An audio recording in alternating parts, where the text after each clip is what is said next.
Hello and good morning, all of you. Welcome to the Fatafat Current Affairs for PCS by Alpha S Academy. And in this video, we shall be covering the current affairs from 23rd of May to 29th of May.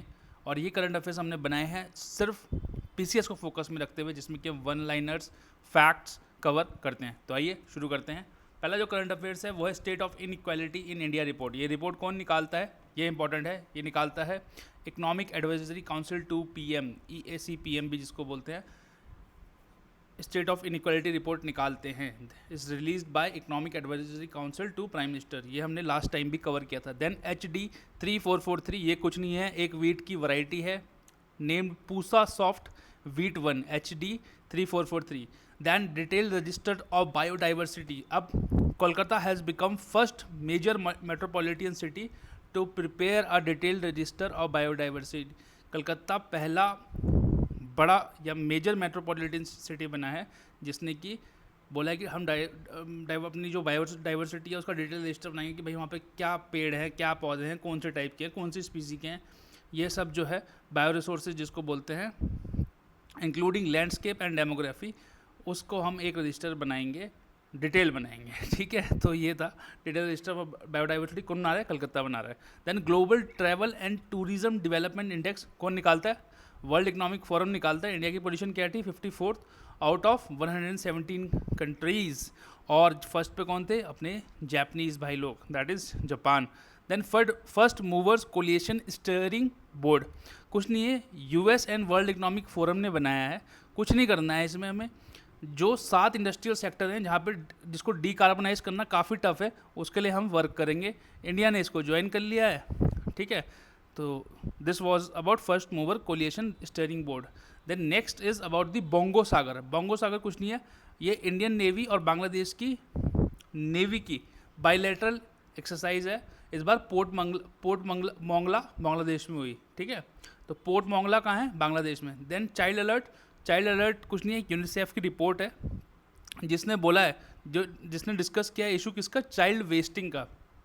अब child wasting क्या होती है? जिस भी बच्चे का wait उसकी height के अकॉर्डिंग कम रह जाता है उसे चाइल्ड वेस्टिंग बोलते हैं. जिस बच्चे की हाइट जिस बच्चे की हाइट एज के अकॉर्डिंग कम रह जाती है उसे चाइल्ड स्टंटिंग बोलते हैं. देन वर्ल्ड हेल्थ असेंबली हर साल कहाँ होती है? जिनेवा में. जिनेवा कहाँ है? स्विट्ज़रलैंड में है. वर्ल्ड हेल्थ असेंबली है क्या? वर्ल्ड हेल्थ ऑर्गेनाइजेशन की डिसीजन मेकिंग बॉडी है. इस बार जो हमारी आशा जो हमारे नेटवर्क चलता है, that is accredited social health activist workers has received global health leaders award for 2022.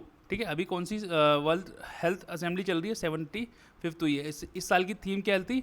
Health for peace, peace for health. Peace और हेल्थ को रिलेट कर दिया इस बार. Then committee for review of customer service standards, किसके under? RBI ने एक committee बनाई. किसके अंदर बनाई? BP कांगो के अंदर बनाई. क्या करेगी? Review of customer service standards in RBI regulated entities such as bank and NBFCs. अब NBFCs क्या होते हैं? Non banking financial corporation. ठीक है, और it will review the emerging needs of customer service landscape, especially in the domain of evolving digital electronic financial products and suggest suitable regulatory measures. तो अब digitally बढ़ रही है हर चीज़, डिजिटल फाइनेंस भी जो है डिजिटली आ रहा है, तो उस पर क्या क्या रेगुलेशन करनी है ये हमें कौन बताएंगे? BP कांगो जी. ठीक है, देन इन्वेस्टमेंट इंसेंटिव एग्रीमेंट. क्या होता है कि इंडिया में अगर इन्वेस्टमेंट सपोर्ट चाहिए सपोर्ट करने के लिए, तो इन्वेस्टमेंट इंसेंटिव एग्रीमेंट करना चाहिए. ये इंडिया और US के बीच में दोबारा हुआ है. पिछली बार 1997 में हुआ था. It is a legal requirement for DFC. ठीक है, देन हाइपरलूप क्या है? कौन करेगा? मिनिस्ट्री ऑफ रेलवेज करेगा. किसके साथ मिलकर करेगा? IIT मद्रास के साथ. क्या सेटअप करेगा? Centre of excellence for hyperloop technologies. अब हाइपरलूप क्या होता है? जहाँ पर हाई स्पीड ट्रेन जो हाई स्पीड में चलती है, और कैसी कंडीशन में चलती है? नियर वैक्यूम ट्यूब में चलती है. क्या दो चीज़ कम करने की कोशिश करते हैं? वो फ्रिक्शन और एयर, ताकि वैक्यूम में आराम से स्पीड से निकल जाए ट्रेन. ठीक है, देन आभा नंबर क्या है? Ayushman Bharat health account number. पहले क्या था कि 18 साल से ऊपर के व्यक्ति ही आभा कार्ड के लिए एनरोल कर सकते थे, लेकिन अब जो आयुष्मान भारत के लिए हमने नेशनल हेल्थ अथॉरिटी बनाई है, उन्होंने बोला कि ठीक है, जो पेरेंट्स हैं वो अपने बच्चों के लिए भी या यंग चिल्ड्रंस के लिए भी आभा नंबर दे सकते हैं। देन INS निर्देशक, पहला संध्याक था। निर्देशक कुछ नहीं है, सर्वे वेसल एक टाइप का। ये क्या कोस्ट को नापेगा, डीप वाटर हाइड्रोग्राफिक सर्वे करेगा, नेविगेशन चैनल देखेगा भाई कैसी कहाँ की टोपोग्राफी है, कहाँ मोर्स बने हुए हैं, कहाँ कैनियंस है, कहाँ पे खदान मिल सकता है या मिनरल मिल सकते हैं, यहाँ कहाँ नहीं मिल सकते, ये सब जो है कौन देखेगा, INS निर्देशक। देन निचेबू ट्यूने, बॉर्डर रोड ऑर्गेनाइजेशन ने ये टनल बना रहे हैं। ये टनल कहाँ किस किस को कनेक्ट करेगी, ये कनेक्ट करेगी Balipara in Assam to Tawang in Arunachal Pradesh bordering China. और इसको किसके अंडर बनाया जा रहा है, प्रोजेक्ट वर्तक। प्रोजेक्ट वर्तक किसका है, BRO का, date is border road organisation. First national women's legislators conference कहाँ हुई, केरला में हुई। वहाँ पे उन्होंने एक तिरुवंतनापुरम डिक्लेरेशन भी अडॉप्ट किया। Then true random number generator, TRNG जिसको बोलते हैं, ये कुछ नहीं, एक टाइप का डाटा इंस्क्रिप्शन है जो कि सेंसिटिव डिजिटल डाटा है उसको इनक्रिप्टेड फॉर्म में प्रस्तुत करेगा या उसको एक कोड दे देगा, ठीक है। देन इंटरनेशनल बुकर प्राइज इस बार इंडिया की एक लेडी हैं, उन्हें भी मिला है। उनका नाम है गीतांजलि श्री, एंड उनको किसके लिए मिला है, देन ये टूम ऑफ सैंड के लिए मिला है उनको, मतलब रेत समाधि के लिए मिला है। और 2005 में मैन बुकर प्राइज़ की शुरुआत हुई थी, इंग्लिश नॉवेल्स के लिए दिया जाता था, और पास्ट में काफ़ी इंडियंस ने इसको जीता भी है।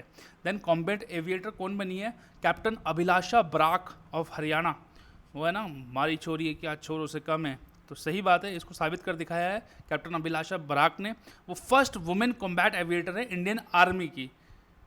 जो इंडियन एयरफोर्स में जो लड़कियां भर्ती हुई हैं या जो कॉम्बैट या फाइटर्स चला रही हैं वो अलग हैं, but Abhilasha Barak Indian army की फर्स्ट वुमेन कॉम्बैट एविएटर है, ठीक है, जो कि कॉम्बैट हेलीकॉप्टर चलाएंगी, ठीक है। Then global collaboration village, metaverse का जो पोटेंशियल है उसको हार्नेस करने के लिए वर्ल्ड इकोनॉमिक फोरम ने इसको अनाउंस किया है, ठीक है। A global collaboration village as the virtual future of public private cooperation. तो PCS स्पेशल में इस बार इतना ही, अगले हफ्ते में आपसे फिर मिलते हैं। थैंक यू फॉर वॉचिंग, तब तक अपना ख्याल रखिए, हंसते रहिए और